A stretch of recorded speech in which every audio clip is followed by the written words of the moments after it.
So we still have a lot of people moving here to Portland, Oregon, and what should I rent? Should I buy? The home prices have been going up. The interest rates have been going up, but the one thing that's not going up is the buyer pool. There's, a lot more options for buyers, but here's something that's a little tricky. These home prices have gone up. We've seen a lot of new people moving here, or even just locals trying to get into that Portland house. They may not be able to afford that mortgage payment because of how high it is. So there's some incredible programs that our main man, Addy, who's on the call, is going to break down today. Now, these have some adjustable rates, and that may terrify you because of what happened in 08. But that's what we're here to do, is break that down. We're going to break down a couple different scenarios of different price points. We're going to talk about the housing market and just, hey, is it a good time to buy, bad time to buy? If you're even thinking about moving to Portland and buying a house, you're not going to want to miss this video. So stay tuned.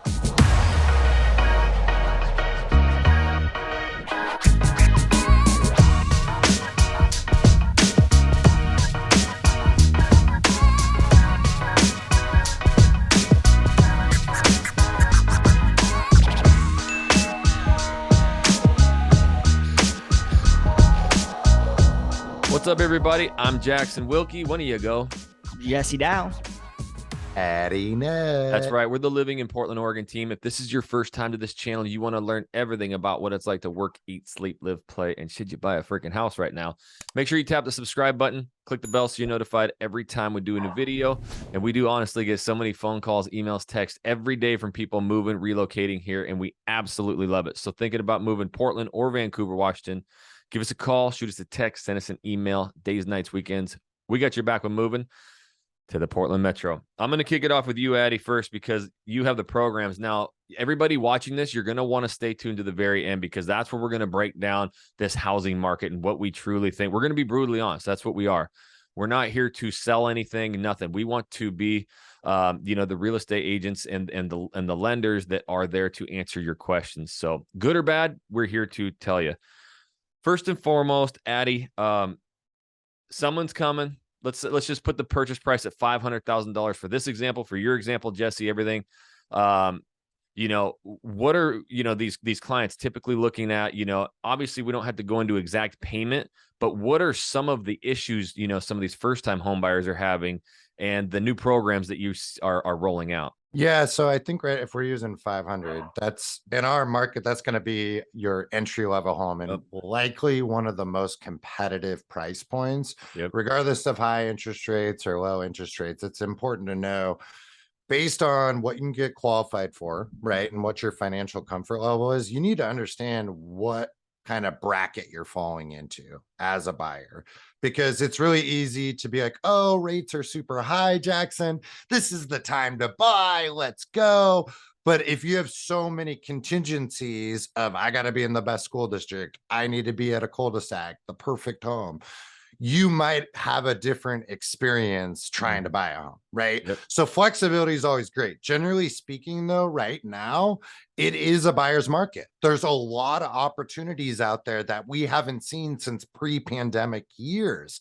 For example, the last 2 years, many of our accepted offers were offers well over the asking price. So if it was listed for 500, we were seeing things up to 550, 600, and sometimes even more than that.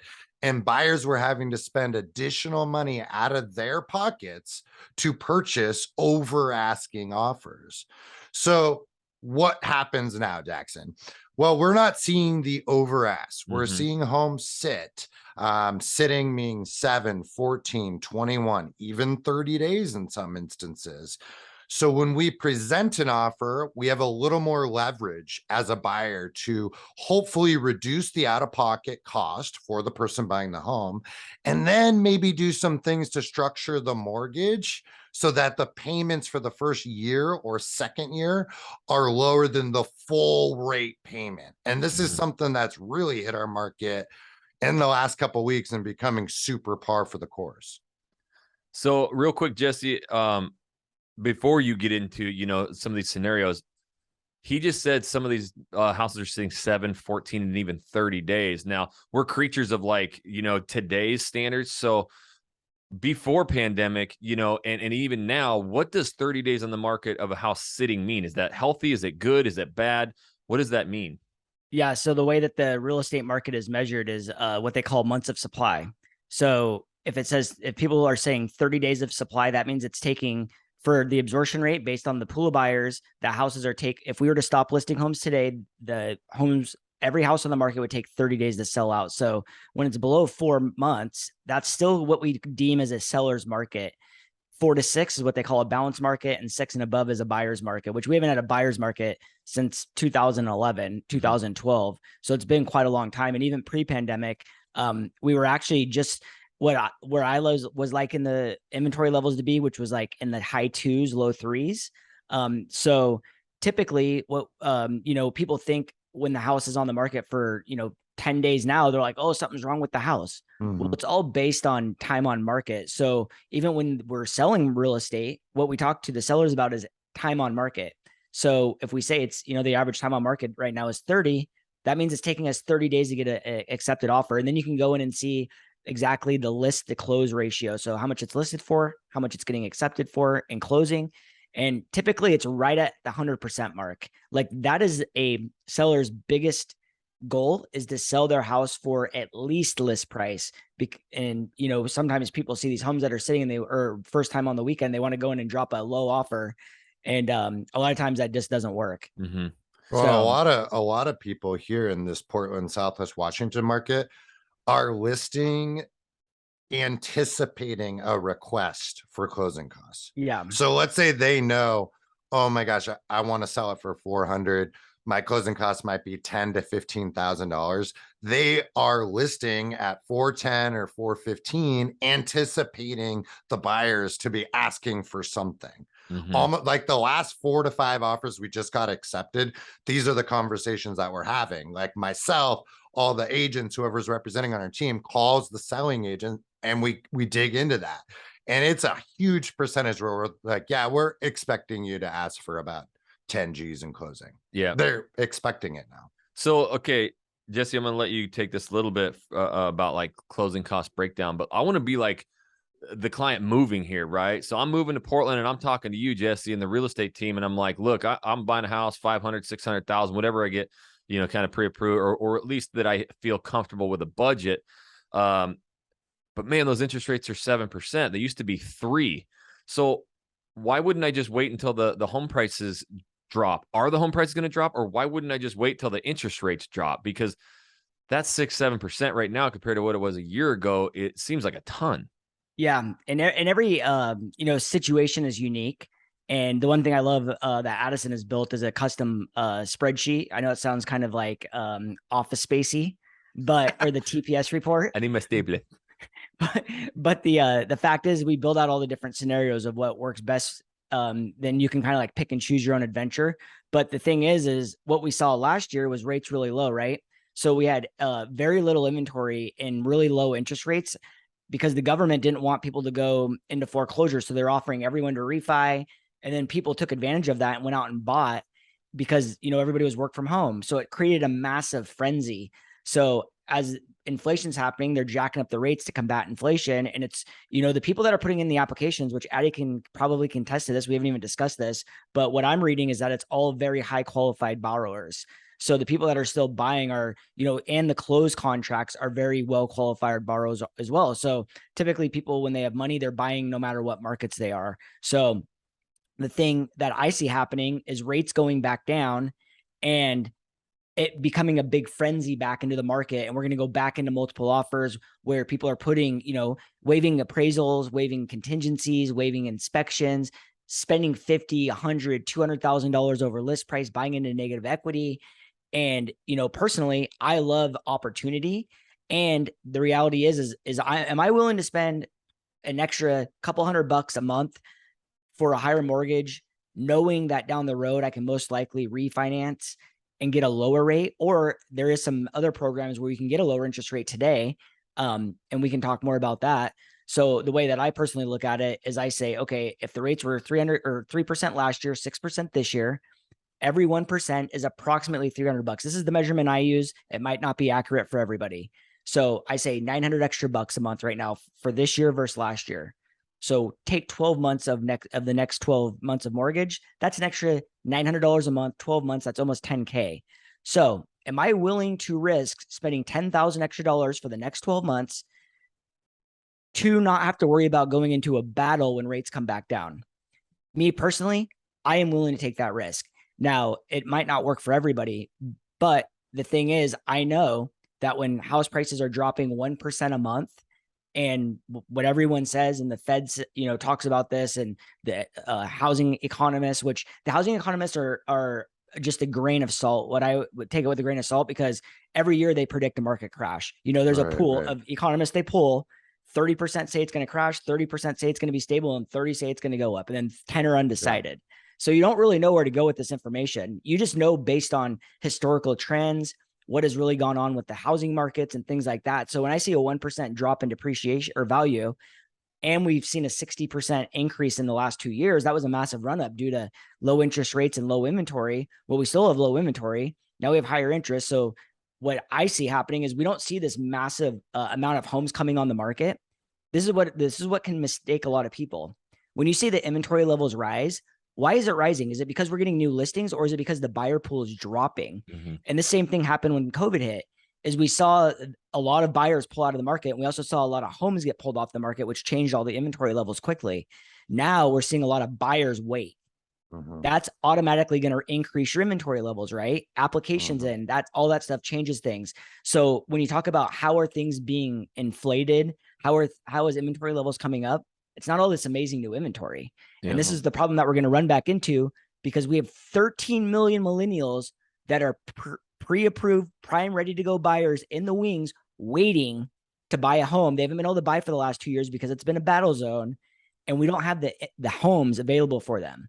Because so what I'm saying is, when rates drop again, and they will, it's going to be a freaking bloodbath. Yeah. Let's go back into this scenario situation. Addie, with you. Okay. So now I'm like, okay, seems pretty advantageous for me to buy. Like, I actually get to go and look at maybe 10 different homes and shop. Like, I get to find my home that I want, instead of just, hoping on a house that I kind of like. So that sounds great. But, I am a millennial, on 38. What about 08? Like, you talked about adjustable rates. Isn't that what caused the crash in 08? And isn't this the exact same thing? Or what can you tell me about these new programs you have that are advantageous to this market? Yeah, I'm glad you brought that up. So I'm not a huge endorser of adjustable rate mortgages, or referred to as ARMs. A lot of people, like you said, believe that contributed to the housing crash in 08. And it was a lot of different things. It wasn't necessarily just one angle. Yep. I mean, there was a lot of issues there. There's a lot of under-regulated processes in the financial industries that contributed to that crash, right? Since then, we have been highly regulated, and there are a ton of new guidelines of which prevent that from happening again. For example, it's way harder to get qualified for mortgage than it was in 2006. Way harder. The verification of employment, the credit, all this stuff. The U.S. Patriot Act on funds used, like all Dodd-Frank, all these things. So I don't want people to get scared about like thinking, because there is a lot of talk about adjustable rate mortgages, which, to simplify that, adjustable rate mortgages is where you have a starting interest rate, and then after a certain period of time, the interest rate will adjust to market conditions. So you might have a 7% rate at the beginning, and then in 1 year, it could jump 1.5 or 2%. And there are caps and different complexities in there, but you don't have a 30-year fix, which is what most Americans have, where it's like one rate, I'm good for 30 years, or until I sell or refinance, that rate ain't going to change.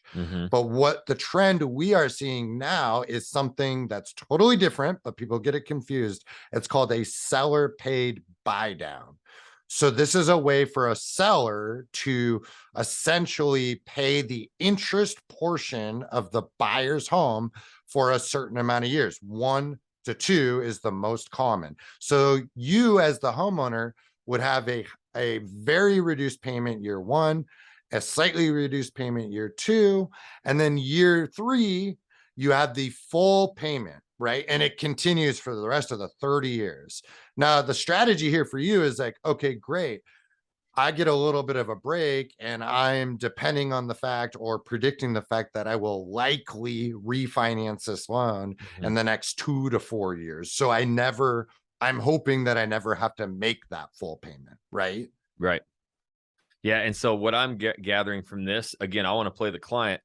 So instead of getting let's say the interest rates right now are close to 7%, which they are, and that's going to go up or down. But just for the example, it's maybe 6.5%. So the other one, back in the day was I'm going to get in now and then have an interest rate of 6.5, but that could go up to 9. Whereas today in your program is more like, hey, the interest rate is 6.5%. So you're either going to go 30 years at 6.5, or what I'm going to do is actually go 4.5% to maybe 5.5%, and then up to that 6.5 anyways.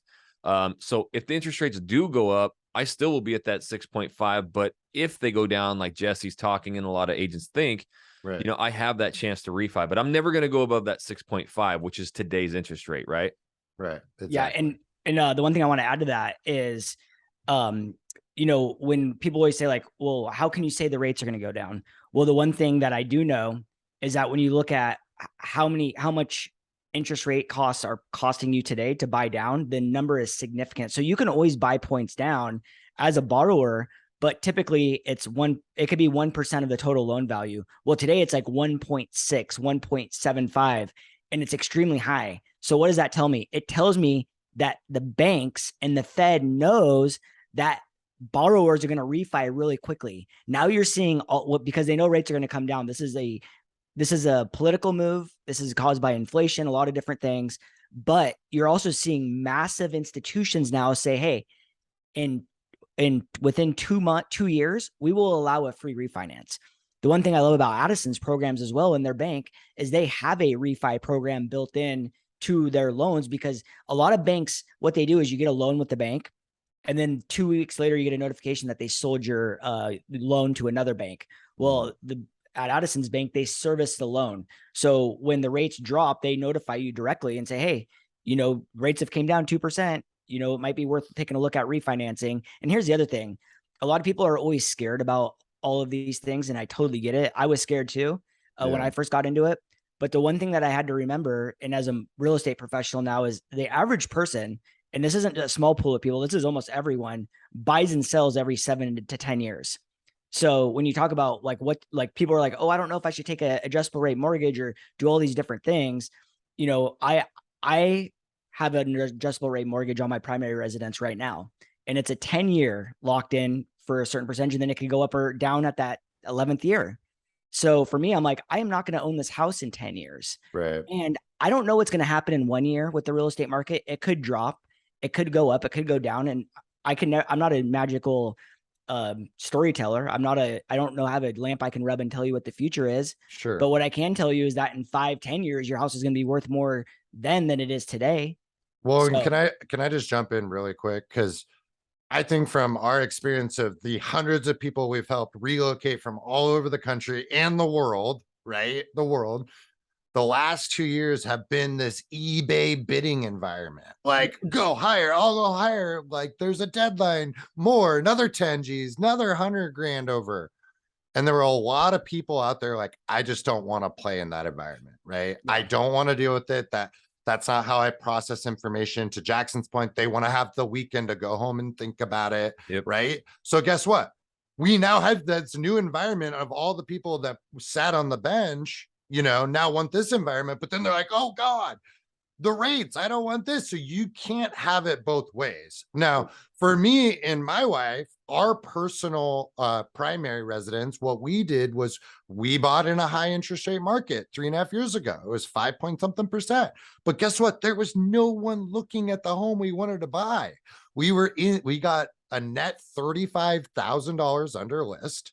All of our closing costs paid for.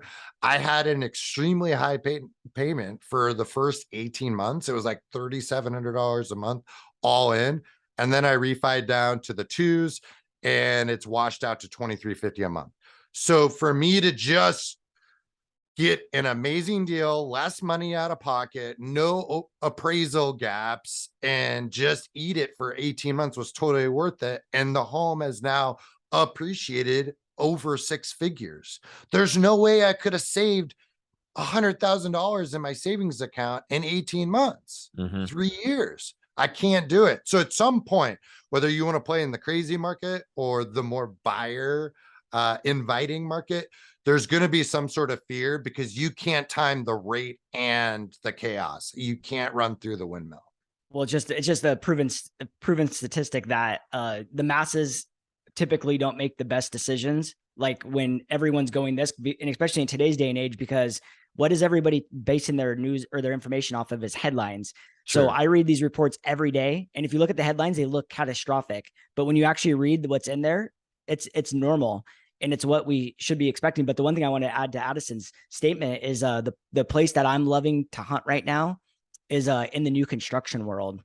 And the reason why is because for the last 2 years, builders have really been cranking on the buyers and, you know, jacking prices up, not wanting to work with agents, all different crazy scenarios. Well, now they're extremely motivated because when their loans go hard, when the certificate of occupancy gets issued, they now go to an interest only loan and they're losing a lot of money. So just for example, this week we got a deal under contract and we were able to get $100,000 off the list price, $50,000 design credit, and 100% of closing costs paid for.